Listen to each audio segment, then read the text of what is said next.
Hey, real quick, before we dive in, if you're an agency owner who is doing everything yourself, I want to let you know about this 7-day free trial opening up for the agency playbook. This is our full 8 system framework that over 20,000 agency owners have used to scale smarter. This is the exact system that I normally sell for over $1,600, but right now you can dive in and test it out. If you're ready to stop winging it and start building an agency that runs without you, head over to jasonswank.com/playbook. That's jasonswank.com/playbook. You're listening to the Smart Agency Masterclass with me, Jason Swank, and we're bringing you this episode courtesy of our friends at Wix Studio. Let's go ahead and get into the show. Hey, Matt, welcome to the show. Hey, Jason, thanks for having me on. Funny story before we begin. So I'm in Durango, Colorado, this big mountain town, and my wife was showing me a news article, and we have a kangaroo loose in the town of Durango, and the cops, it's a repeat offender. The cops are constantly getting it and bringing it back to where it should be. It's kind of funny. So you need to send probably an Aussie cowboy over to wrangle that one. No, I don't know how good your ranges those are. kangaroos get vicious. I saw. Yeah. You've probably seen plenty of the YouTube videos, right? They can staunch up on you. Yeah, exactly. And yeah, they can pack a punch if they want to. Well, tell us who you are, what you do. Yeah, right. So so my name is Matt. Based in Sydney, Australia, as you can probably tell. I've been running a digital marketing agency for a good part of 20 years now. The very first thing that I did leaving school, actually started it in high school. I was working for a small arcade business and kicked off with them. I built them a website. At the time, the internet was emerging when I was in high school. So I'm probably showing age a little bit here, but it was exciting times. I liked the idea of technology, the way things were going online. So the web design and web development is where I kind of had set up my roots, I guess. And I always wanted to work for myself. So I started a business at that age. Obviously, all the things that could possibly go wrong with it went wrong with it, because when you're a kid and you start a business, you learn. I had some good opportunities from that, though. It was a great foundation, and the determination was enough to learn things quite quickly and get cracking with it. So that was the first stint. And then, as I finished school, did a little bit of study, still most of my learnings came from experience. I kind of pivoted the agency. It was a bit very generalist at the time, and doing a lot of design and web development work, but pivoted a little bit more towards e-commerce, as that was, eventuating as well at that particular time, and had really been doing that pretty much ever since. Mostly an e-commerce digital marketing agency. So there's a lot of generalist aspects to it as well, with your Facebook ads and social media content. I was doing quite a bit of video production and photography for products and that sort of thing then as well. And what's your goal with agency? You've been doing it 20 years. Is it to build it up and sell it, create a really nice lifestyle business, be an incubator agency, create other things, or something else? What's the goal? I guess I like the idea of being a digital nomad to an extent. And I think for a lot of my career, I had actually worked as a solo operator for that reason. Never had an office, always worked from home, always worked remotely. So the idea of being able to be flexible. Even 20 years ago, wow. Even 20 years, yeah, that's right. The whole time. So a lot of bad habits kind of develop from that as well. But when you have no choice but to generate an income from your labor, from your time, your work, you get things done. You do surprise yourself. And that's not to say that I didn't have a couple of small stints of employment with some local businesses. Particularly about 10 years ago, I worked for a pretty decent sized US-based company, actually, as a safety supply company, which gave me a bit of the foundation for enterprise level e-commerce. I understood a lot more about teams, project management, the differences between the departments in a corporate, and definitely the tools and resources that you need when you're working on a pretty big project. So that was awesome. That was really good. And then, once I was there for about 2 years, that's usually enough for me in employment. And I took away from that everything that I think I needed to learn to move the business in a more enterprise direction. So that was a big pivot point for me as well. But yeah, essentially, always traveling.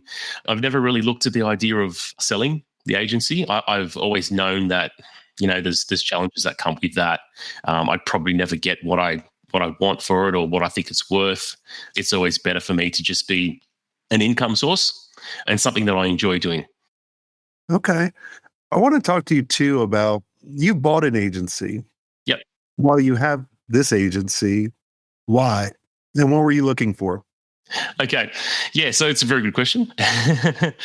So a business partner and I, the two of us who actually bought an agency. So we bought an agency called Growth Labs last year. Growth Labs with a Z. My business partner and I had been friends and associates for 20 years. Pretty much the whole time that we've both been in our career, we both pretty much went the same way, separate agencies. My skill was a little bit more in production and e-commerce technical stuff, whereas he's a little bit more sales and marketing aligned. So we were able to bounce off each other quite a bit with ideas and also opportunities. So he would outsource some things to me and I would outsource some things to him. And it's pretty good. But, for the longest time, we hadn't actually partnered on anything. And last year, we kind of said, we've been doing this for so long, we're generalists, we wanted to see if there was an opportunity to partner on something new. And for obvious reasons, we're looking at a specialist opportunity, something that could potentially ease us out of our existing agencies into something that was a little bit more automated and gave us, I guess the next career move, respective of our age and experience and that kind of thing. So, yeah, so we talked about, potentially starting a business fresh or buying something. And we figured, after the amount of work that we've done and everything that we've started, we had started other businesses on the side here and there. And, as you typically do when you're a bit of a serial entrepreneur, even though I hate that term. So we said, let's have a look on Flipper and see what's out there to actually buy. So we jumped on Flipper. We came across Growth Labs. Thought this is pretty interesting. Description seemed interesting so far. We thought we might reach out and see if we can, get a little bit more information about it. What was the size agency that you were looking to buy? Something that we could afford, mostly. Something that was probably just shy of the 7-figure mark, which hit the mark quite well on this one. It was more to do with, we could pull our funds and invest in something that we could afford, but it was more to do with what its opportunity was. What's its potential? Where's it at now? How has it gone and why? And can we automate this thing? Can this thing be good for us? Yeah, so that was the bit of a guide there. So this agency we came across as an outbound lead gen agency. They specialized in cold email marketing. It's about 7 years old at the time. So we did a little bit of digging into it. Found that the website, it's a little bit all over the place, just to try and get a bit of a gauge for the professionalism and, what the industry, how the industry kind of saw this agency at the time. So thought the industry looks a little bit over the place, but, it is 7-year-old business. Seemed to have fancied itself on copywriting and a few different generalist marketing services as well, like Facebook ads. They're doing funnels and things at the time. So we said it looks interesting. Let's reach out and ask them for some more information. And I guess, we contacted them. We had a meeting with the owner of the business, with the I think it was the account manager from Flipper as well, and hit it off pretty much off the mark. It was great. The former owner was similar age to us, similar experiences to us. We vibed quite well. We thought we could probably get along with this person. Everything seems above board. So, let's dig in a little bit more. And then we signed an NDA. We got the profit and loss statements for the past 5 years. And the confidence was building with everything that we had seen so far. We also uncovered that the former owner, had a bit of a reputation in the marketing space in Australia. Like a good reputation or a bad one? A good reputation, a glowing reputation. Yeah, that's a good glowing reputation, actually. A regular keynote speaker at marketing conferences, regular podcast guest. He seemed to have a couple of business coaches. There was a bit of, there's pattern consistencies in the types of things that he was showing up on. But for all intents and purposes, you thought, yes, this guy's quite popular. He's been running this business for about 7 years now. What could possibly go wrong? It's, it all looks pretty good. And then the other thing too, the financial reports kind of demonstrated the trend that you typically see over the past 5 years, where you got that spike during the COVID years, the lockdown, when the markets kind of went a little bit crazy. It had almost hit 7 figures in 2023, which was awesome. There was a bit of a nosedive in 2024 also. So it was running at a loss for quite a number of years, even despite those revenue figures. But in 2024, even though it flattened out quite a bit, it was also running at a profit finally. So we thought maybe it's operating a little bit more lean, maybe because he's planning to sell. There's a few changes in the way the spending habits are going. So we put it down. We asked ourselves everything that we needed to know to make the decision right. And obviously, when you're experienced enough in running a business and in marketing, you can anticipate as much as you can about what could be right and what could be wrong. And obviously, we wanted to protect ourselves. So, yeah, we had to dig deep into some things. So on the profit, obviously this agency wasn't making any profit and then started making a profit. Percentage was that on profit? The percentage of profit was around, in that last year that we're noticing, it was around the 10%, which is probably about 8%. Okay. Yeah. All right. And did he do any add backs? So obviously all of us as entrepreneurs, we try to write off as much as we can. Was that after add backs or before add backs? Yeah, so I guess that's what I was kind of alluding to without saying it. There's obviously quite a few personal embellishments that go on in the accounts. He started out as a freelancer, and I guess it eventuated into something a lot more, but probably some aspects of the business, didn't quite change because, you avoid your tax a little bit with some personal embellishments, like your cars and some of your lifestyle expenses. And, in fairness, I guess that's a lot of the reason why finances were the way they were. The ad backs were showing all of that for obvious reasons. The profit margins went way up once the ad backs were removed.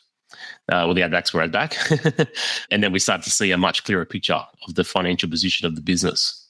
And that was inspiring as well. We could see that if we ran it lean, even with the significant team size there, it looked worthy.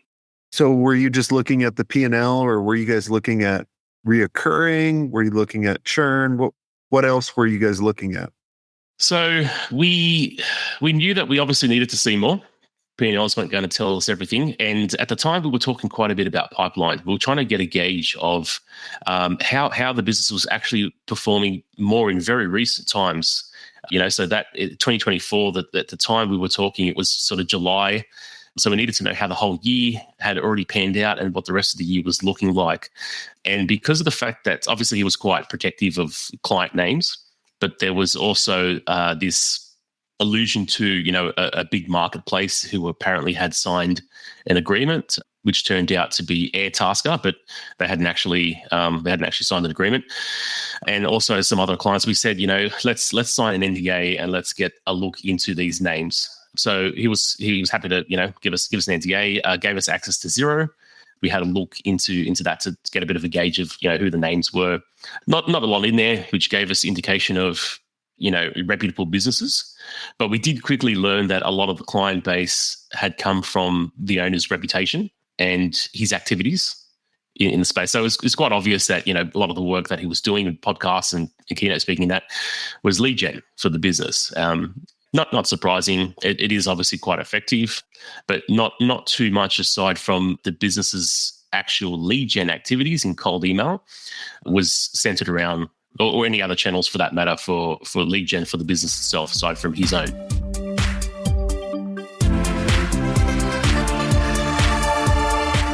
Look, your agency adapts for every client, right? Your builder should do the same. That's why Wix Studio is built for the way you actually create.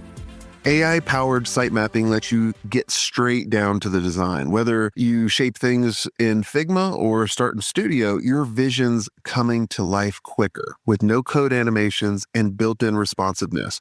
And for client growth that actually scale, you've got extendable business solutions and a dynamic CMS. Scale your agency at wixstudio.com.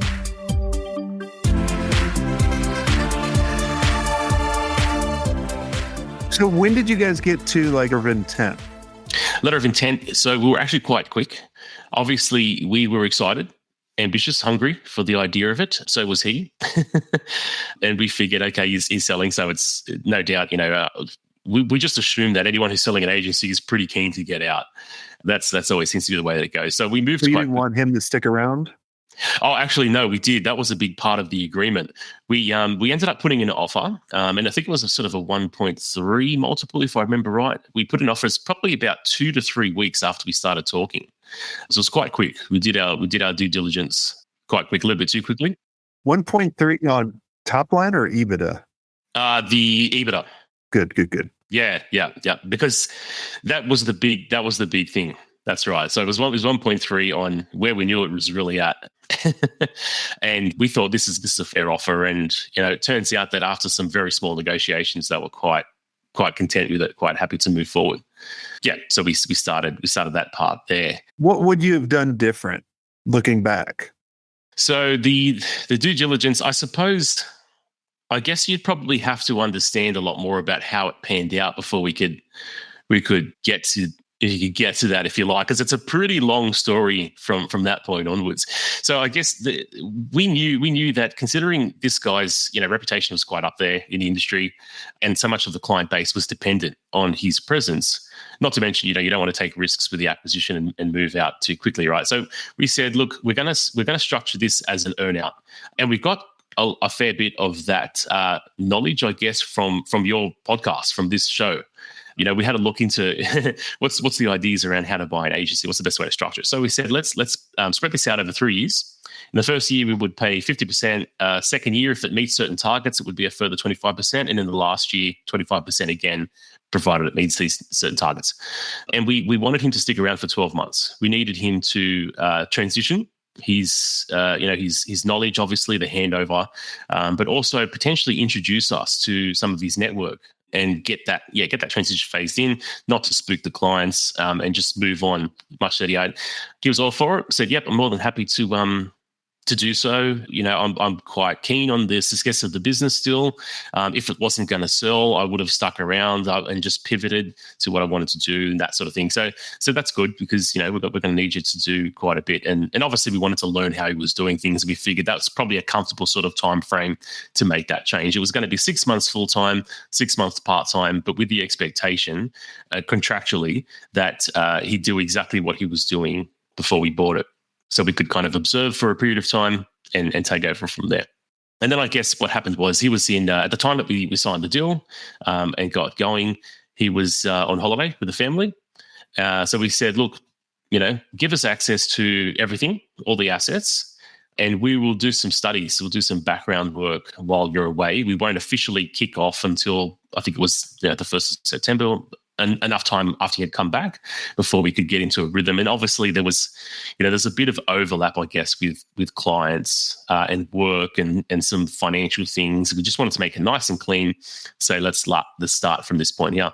So in that couple of weeks that he was away, I was in the Slack channels, doing some reading, watching some videos. Quite a few Loom videos were going around. Clients were in the Slack channels as well, so I was checking on conversations and just trying to get a bit of a feel for how the team collaborated and how he worked. And that was a lot to already start off with, right? And I guess this is where one of the cracks first started to appear. I had come across a channel from 2 years earlier where I could see that the team were talking about trying to offboard a problematic client. When I looked into it more, what I found was that the client was trying to hold the business towards its ROI guarantee. And this is something that we hadn't uncovered in our due diligence, particularly because in most cases there was no contract. But it turned out that this was a regular thing. So when I asked him about it, in Slack, I just sort of messaged him and said, "What's this client looking for with this ROI guarantee?" And he's sort of come back to me and said, "Oh, look, that was he called it a Hormozy level error." And I later learned that it had something to do with this whole Alex Hormozy $100 million deals thing, where you offer guarantees. Yeah, the guarantee that I always love to offer. Well, if you keep doing it the same way, I guarantee you're going to be in the same spot. Yeah. It's that's almost like the definition of insanity, isn't it? That's right. So yeah, that's what I sort of found out. There was this it's kind of a way of front loading deals so that you can ensure the client's going to sign on by giving them no reason to say no. In a lot of cases, these things were not written out. There was no conditions, and for a lead gen agency that prided itself on having no involvement in the sales process, I couldn't quite understand why there was an ROI guarantee. How can you verify that? How can you validate it? And what sort of influence do you have to ensure that it happens? But they were there. They were just flat out promises made. And anyway, in this first particular case, I was told that it was an error from 2 years back that he had learned from. It was a massive pain in his ass and caused some serious grief. And this client was there to hold him to it. And you can understand why. This is small businesses that were promised, that they were going to get their money back on their investment. And if they hadn't, for whatever reason, they wanted to know why and how it could be resolved. And so I thought, okay. He said it's no big deal. It's being handled. I can handle. I can deal with it. No worries. It's good. It's 2 years earlier. He says he's learned from it. Shouldn't be a problem. Turned out most of the contracts for the new clients that had been onboarded within 3 months of the acquisition all had ROI guarantees. And some of them were written. And we were told later on that, he avoided having contracts with clients because it felt like it was a bad thing. It had negative overtones to it. But there's a couple of clients that were, fintech or pretty serious businesses that said, no, we need to have a contract in place. You need to stipulate your return guarantee in there. So disgruntlingly, that's what ended up happening. But a couple of cases where clients they weren't satisfied with the success of their campaigns because that was the second crack. Too many campaigns weren't actually performing. The open rates and the reply rates, particularly the positive reply rates on a lot of these cold email campaigns, just weren't up to spec. And with an ROI guarantee, what should have been probably a 2-month campaign, was leading to 12 months in some cases. And we did actually find that there were a couple of clients that had been around still after 12 months that were really only supposed to be there for a couple. That's the total investment was, somewhere more around the 2-month mark. So that was a big concern. They were starting to drop off. There was the churn there. So then I had to look into it. What else have we not uncovered in the due diligence phase? How was I supposed to know to ask, are there any unusual arrangements with clients with guarantees that we can't possibly achieve because, we don't have the competency for it. And also we have no way of verifying if they're being honest enough. And I guess, one thing led to another. During an unfortunate, legal dispute that had kind of pursued from this whole situation, among other issues with the acquisition, we were sort of told that this was done in good faith and, we should have done this in due diligence, should have checked more. And I sort of said to myself, and I said back to the other party, why would it be up to me to ask questions that I wouldn't even know to ask? If someone's being honest and if you claim to be, doing this in good faith, to me that requires a level of honesty and being forthcoming, right? If you've had 7 years experience in business and you're offering ROI guarantees that have already bitten you in the ass quite a few times over years, wouldn't you come forward with that information? Isn't that something that we should probably know? So, regardless of the legalities behind due diligence, I would think that's the right thing to do. It's a tough one, right? Like I always tell everybody, you got to kind of really, truly dive in deep and really trying to figure out why is someone trying to sell, and what were they kind of coached on selling as well, right? Especially if they have a broker or a service that they're using. A lot of times those people are coached to say particular things because this is usually the first time doing it. And it's a challenge. Yeah, exactly right. And that's what it is. I took some pretty serious key takeaways from this whole experience, I guess. Yeah, because we have a restraint clause, and there's some questionable activity around that as well. in the sense that the former owners pretty much spun up an almost identical business, but in a coaching delivery format, which is the thing to do when you've stepped out of running a business, running an agency, is start coaching on that work. Yeah, and then other conduct around reliability. We actually, unfortunately, we kind of had to suspend his involvement in the business back in February once we realized that there were a few contractual breaches. We had a couple of clients even ask us to get him off their accounts because there were so many mistakes with the campaign. So obviously he was, still very heavily involved in the strategy and the copywriting and all the key elements that, amounted to a successful or a failed campaign. And the team were quite dependent on the input as well. That a lot of the team members weren't actually working autonomously at the time. So they were dependent on quite a few things. Just too much had gone wrong for too long that we said we have to pump the brakes on this and take over. So going through all this, what are the big takeaways, when hopefully you continue to buy agencies with the lessons learned and not think about it of going, like, hey, I got food poisoning from Applebee's. I just won't eat Applebee's anymore. And that's a good point, because we do actually have an appetite for more acquisitions now. And I think the takeaways from this, definitely one of the lessons learned is how to do this better next time. Because my business partner and I have realized throughout this, we work really, really well together. We are able to banter with each other as good Aussies do, whenever we need to. But there's a lot of trust. And whenever we sort of identify a problem, or even if we want to critique each other, we tend to talk through it quite in depth. So I think there's a lot of professionalism there. The friendships obviously, gotten to that point too, where it's like, we don't get too emotionally involved in issues or anything like that. Ideas are always a good thing too. So we bounce off each other a lot with that sort of stuff. And we said, you know what, we should consider a group of agencies. Why don't we keep buying specialist agencies and see what see where we can take it in the future. So how could you, looking back, how could you figured out this in kind of the due diligence phase? Yeah. So there's a few, the key takeaways I've listed out pretty much in my mind is to number one, understand the arrangements that are made with clients in depth, not just contractually, but you've got to really talk to them. It's tricky because you don't want to split clients during an acquisition. So my thinking is that you reach out to the former client base and survey them, ask about what their experiences were, why they had left, and try to find a pattern there, get a bit of an understanding of how their experience were, if they was good or bad, and that should form a bit of a picture for you. And even ask more questions. Know to ask more questions to the owner about the clients and their arrangements. That's definitely a big one. And then there's obviously, the second one would be to thoroughly analyze the performance of the campaigns. Even look at the metrics and determine, are these clients on a successful path? Are they actually clicking goals and achieving the objectives that they've set out to?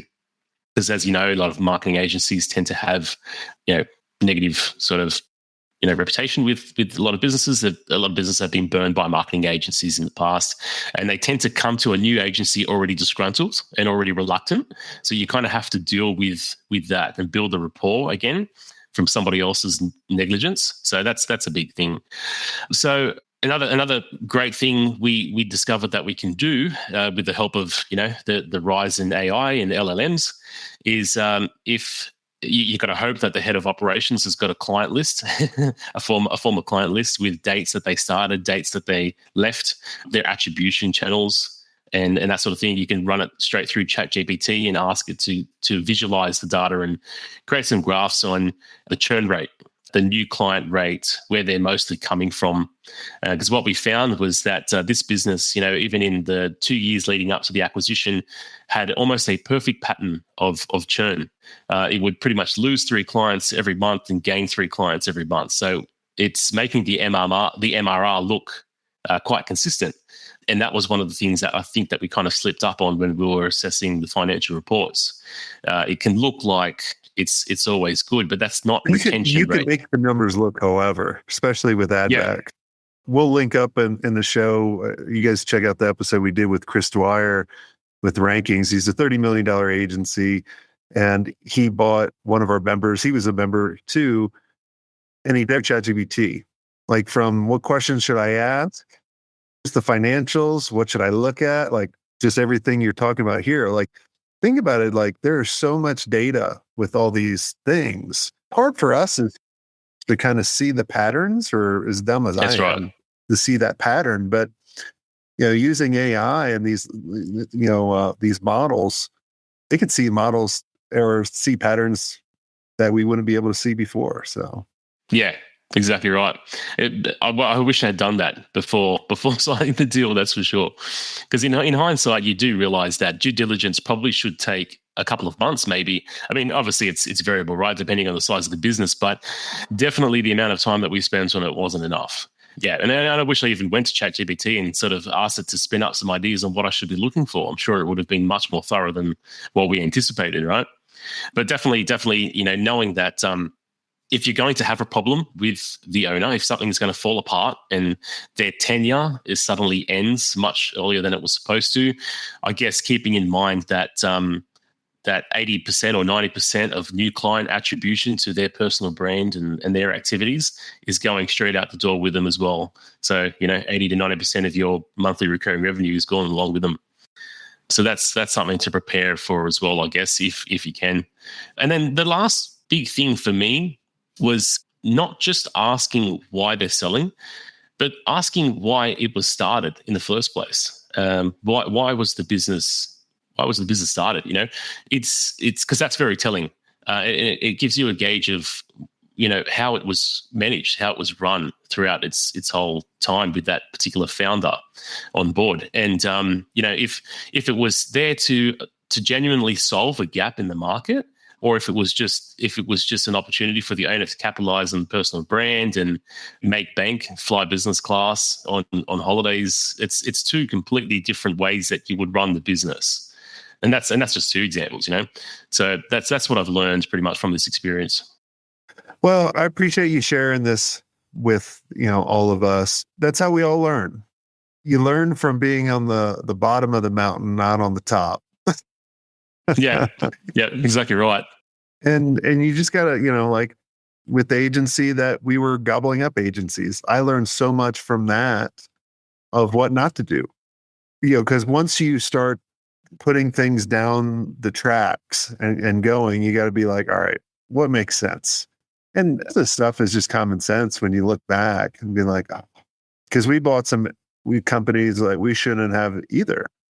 And, looking back, we're like, we should ask that. But just in the fact that, once we realized that as a cold email marketing agency, lead gen agency, once we realized it was kind of stuck in the past with its methods, lengthy copywriting and spray and pray type approach to the email, it actually still had great foundations. Like the team were exceptionally experienced in that space.